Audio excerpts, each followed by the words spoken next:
Good morning, and live with Dr. Antonio. So, here's the topic I wanted to discuss today, allergies and the Ayurvedic perspective on allergies.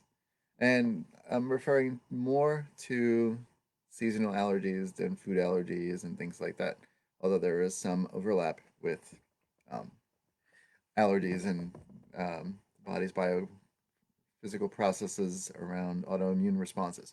And seasonal allergies are a autoimmune response. It's an indication that something is off and that something is on. So when we say something is off, we wonder, well, what could be off that's causing this autoimmune response? And so in Ayurveda, we would look at things like diet and lifestyle practices that would contribute to either healthy, um, healthy presentations of a human being or unhealthy presentations of a human being. So in the lifestyle, it would be practices that are contributing to positive well-being, and or we would consider things that are counter positive well-being. And obviously, this goes for diet as well because it's one complete picture. It's one complete approach. The holistic approach is a holistic approach looking at the whole picture, not just one component. So, when people are interested in addressing certain ailments or issues like allergies, um, it's not that simple. It's not the type of system where you're going to see a holistic practitioner and they just give you an herb or they just give you some sort of like remedy or they give you some sort of like do this. It's never really that easy. There's no one size fits all in holistic medicine, at least holistic medicine done properly. And it's a scientific approach. It's not just winging it or pulling out of thin air thought sort of things that were researched and Google says, and I've talked about this before. It's much more um, complete and comprehensive that way. So when we consider something as off, we also look at the opposite, which something is on. So what is on is that we're seeing through what is activated a process that's happening. And that's great because we get to have an awareness of the body. The body is kind of simple in that way, where it produces symptoms as an indication to get our attention. We're so busy in our heads and so busy in our day-to-day lives, whether it's now during COVID or non-COVID circumstances. And we forget that we have a body that it has to be attended to. And, there's a sort of general way we attend to the body without having an awareness, which is we wake up, we brush our teeth, we take a shower, we get dressed, and we go do something. But how often do we really slow down to really notice we have a body? We are inhabiting something. There's a deeper part of us that is inhabiting something, which is inside of here, this container, and it functions in this world and serves purposes to gather information in the world. And so we use this body as a means of understanding what is happening in the world and what is our relationship to the world. And that means everything is accounted for because what our relationship consists of is the things that we eat, how we sleep, how we exercise, how we interact with others, how we connect with nature, how we're utilizing our senses, and so on and so forth. And we consider our relationship to the whole picture. And so when we see that something is on, when we see that there's an activation happening, that there is some sort of reaction of sorts, some sort of um, autoimmune response, then that's the first indicator to question what is actually going on. Why do I have allergies? It's very common that people get allergies and they're like, oh, I need to go get that over counter drug so I can stop the allergies. But the behavior that has been the root cause of why the allergies exist to begin with has not been addressed. And so now you're just medicating, putting a band aid. And then what happens is that the body obviously either works for a short period of time with that medication that you've taken, which could be beneficial sometimes, especially when you need immediate emergent response. And then most times it just starts to develop a tolerance and you need more of that certain thing. It's like another type of addiction pattern where you need more of that same thing to achieve the desired outcome. And so it requires a certain level of consciousness. It requires a certain level of self-responsibility. It requires a certain level of really like understanding like what is the cause and effect. In Ayurveda, there's a principle called karya karana, which is cause and effect. If the effect are the allergies, then what is the cause? And so in Ayurveda, we would look at what is diet, what is the Ahara Shakti, which is like the biomechanical processes or the metabolic process that's responsible for the absorption, assimilation, and processing and transformation of food. What is the food that we're eating that's contributing to the cellular metabolism, that's contributing towards the cellular structure, the cellular formation, the organs, the systems? Everything is coming from some sort of intake, which is some sort of food.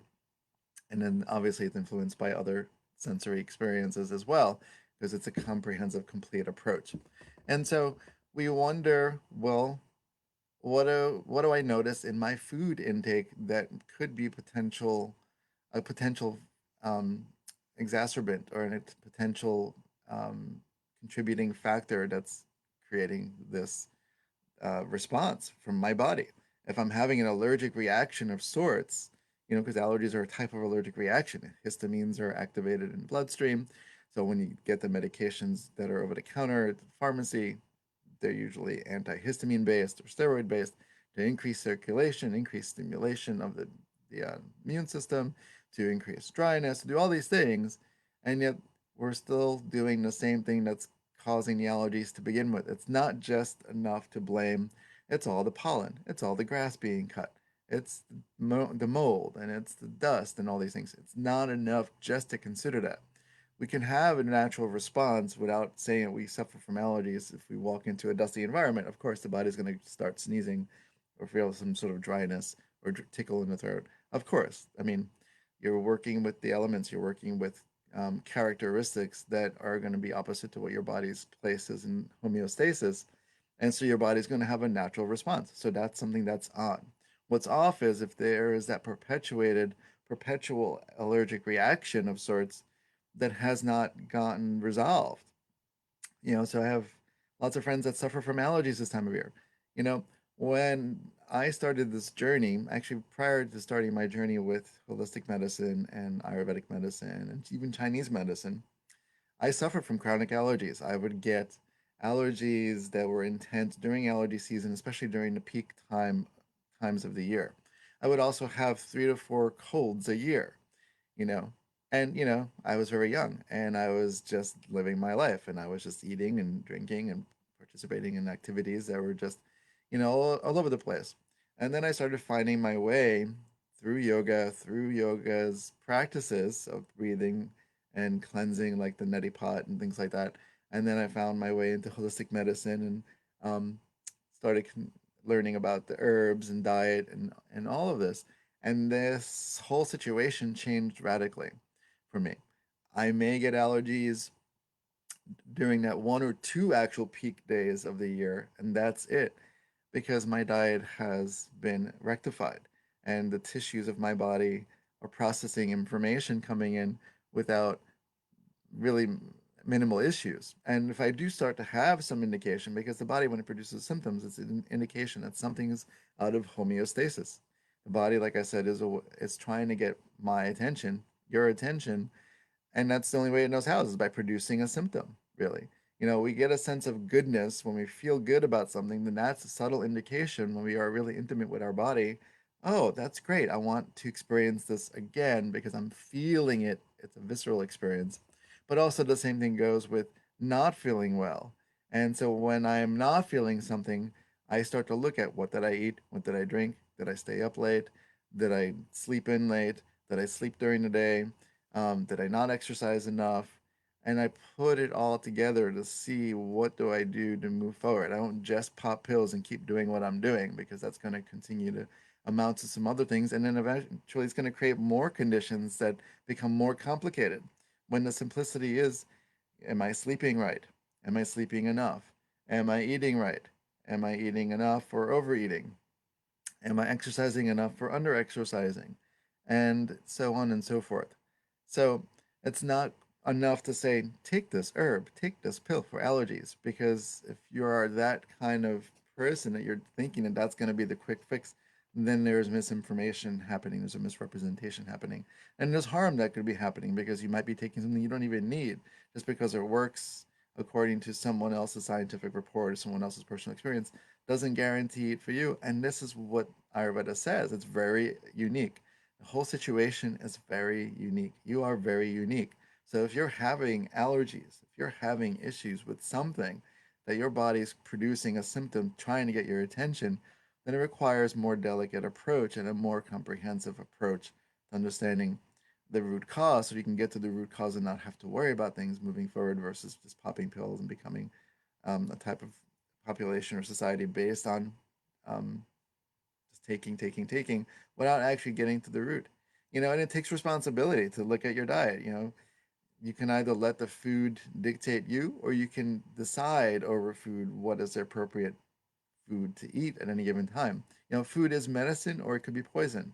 It just depends on how much, when, how, and for who, and even why. If you're eating certain things because you're just emotionally driven, then that's overriding to some degree the body's natural intelligence of maybe I'm not really hungry, but my mind is like, I'm stressed, so I need to eat.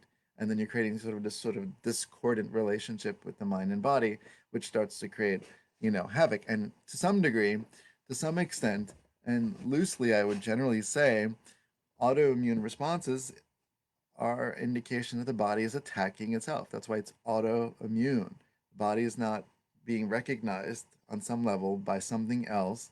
And so there's an assumption, presupposition that there is an offender here, and so it goes into its attack mode to try to remedy the situation. But why would the body do that to itself unless it's confused by a lot of information?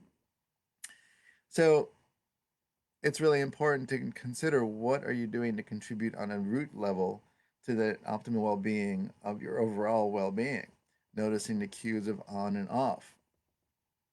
And these are things that we could explore together. And if you're interested, you can directly message me and we can set up an appointment and things like that. And I'm doing discounted plans currently due to COVID circumstances. And I would love to hear from you. And I hope that you're having a great Monday morning. And I will be back next week. And you can also find me at my website, stillpointayurveda.com. And I look forward to hearing from you. And have a great day. And hopefully, you're not suffering so much from allergies and um, find some peace within your well being. Have a great morning. Bye, everybody.